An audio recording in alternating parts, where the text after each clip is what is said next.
өзін құрастыруға несі жетпей қалды, нелері, мүмкіншіліктері. Мысалы біз білеміз, Америка ұлты бар. Америка ұлты ол қалай құрылды? Ол итальянстар, тағы да қайталаймын, мынау нені американ индейстен қырып тастады да, ана бастың сүйегін былай тау-тау үйді ғой, $1 индейсті өлтірсін деп.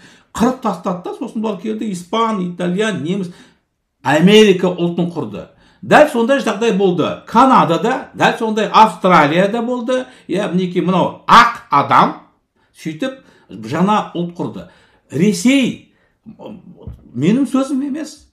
Мысалы маған ешкімді тас лақтыра алмайды. Ержан, сен шовинист налосын деп. Мен жақында материал қойдым. Путиннің сөзін әкелдім. Путин айтты. Ол Путин де ойлап тапқан жоқ. Ғалымдардың сөзін, тарихшылардың 9 ғасыр күні орыс ұлты құрылыста бастады дейді. Оның құрылтайшысы Беларусь, Украин, уграфин, евреи несинайского происхождения дейді. Сөйтіп орыс ұлты құрылды 9 ғасырда, сөйтіп тарай бастады, басқалар жұтып. Енді мінекей мынау соғыс болғанның бір плюсы, орыстардың сөз айтпақшы, не было счастья, да несчастье помогло. Мына орыс ұлтының құрылуы тоқталды. Енді бұл, мен бірінші қыркүйек Вильнюсте болғанда айттым, мына демилитаризация, деколонизация ғана емес, Россияда болу керек дерусификация. Анау мәжбүрлеп Украин, Беларусь, Қазақ, Бурят, бәрін орыс қылып жазған, қайтадан шығыңдар дедім. Қайтадан шығып, сонда орыс деген ұлт жоқ болады. Міне, ол соған барады. Бұлар мейлен бейте берсін, сөйте берсін. Міне Ресей жақында ыдырайды. Қазір мен Италияда тұрам, орыстар үнін шығармайды. Орыс деген атын айтқысы келмейді. Және басқа ұлттың әжесі, әкесі бірінші болса, Украин паспортын ауыстырып, ұлтын ауыстырып жатыр. Міне осындай трендтер болып жатқанда, обслуживать нас на русском деп айтпай ма Италияда? Қайда? Үнін шығармайды. Осындай трендтер болып жатқанда, бұл нағыз міне топастық, нақұрыстық қазақтың баласын орыс мектебіне беруге. Ештеңе істей алмайды. Анау 1930 жылы шығарған тракторлары, УАЗиктерін өзін шығара алмайды. Ештеңе. Бұл. Сондықтан бізде технологияның бәрі ұрланған технология. Бәрі ұрланған, патенттері, Американың патенттері ғой бәрі. Дұрыс, ештеңе жоқ. Орыстың шығарғаны, орыстың өзі жоқ. Орыс деген ұлт жоқ. Бұл искусственная нация. Мінекей, орыс мемлекеті жоқ, искусственный. АК-47 автомат.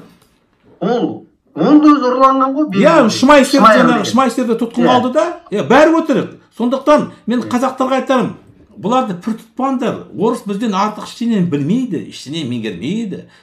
Сондықтан өзіміздің жолымыз Ержан сана деген бар ғой, бұл өте бір жаман нәрсе екен, бұл вирустан да жаман екен. Мысалы, вируспен ауырсаң жазыласың ғой, не өлесің?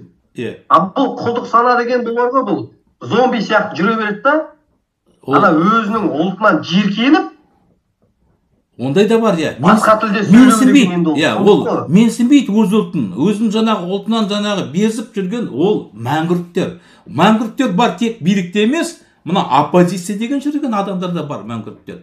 Бұл жерде әрине әңгімелесек, бұны көп біраз сөйлеуге болады.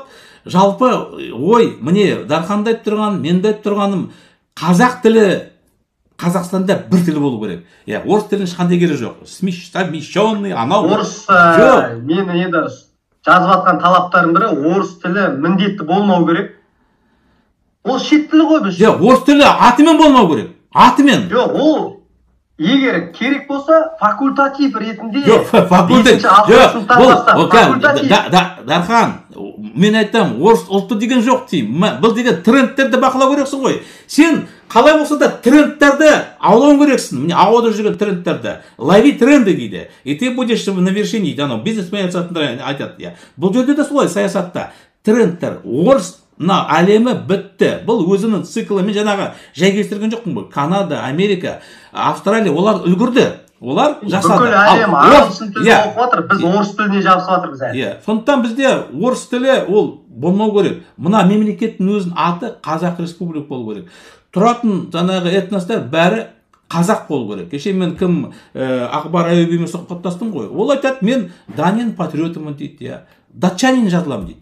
Міне Қазақстанда барлығы жаңағы қазақ болып жазылу керек. Бір тіл қазақ тілі болу керек. Сонда ғана қазақ тілі, қазақ мәдениеті, әдебиеті дамиды. Шекараны жауып тастау керек та, мынау шарика шывондер. Мен үшін Путин шывондер.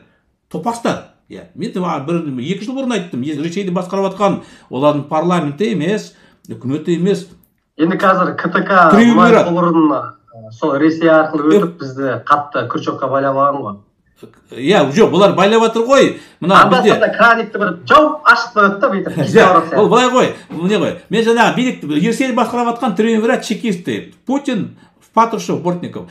Бұлар қазір басына берсін, Тоқаев бір айда 15 министр ауыстыра берсін. Бұл калиф на час.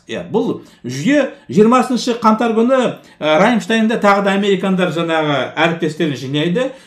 Былтыр әңгіме тұрды Ресей қорғап тұруға Украина, енді биыл жеңіске алып баруға мінекей. Және атом соғысына дайындаламыз деп Ресейге шектеу жасап жатыр. Биыл Путиннің саудасы шешіледі. Ал Путиннің саудасы шешілгеннен кейін бұл карточный үй түрмелері құлайды.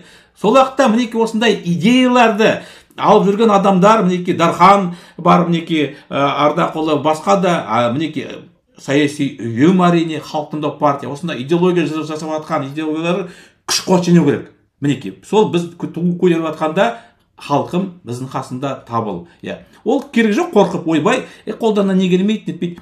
1990 жылы мен Андрей Илларионовпен сөйлестім ғой. Ресейдің элитасы бар, жаңағы Гайдар бар, жаңағы экономистер.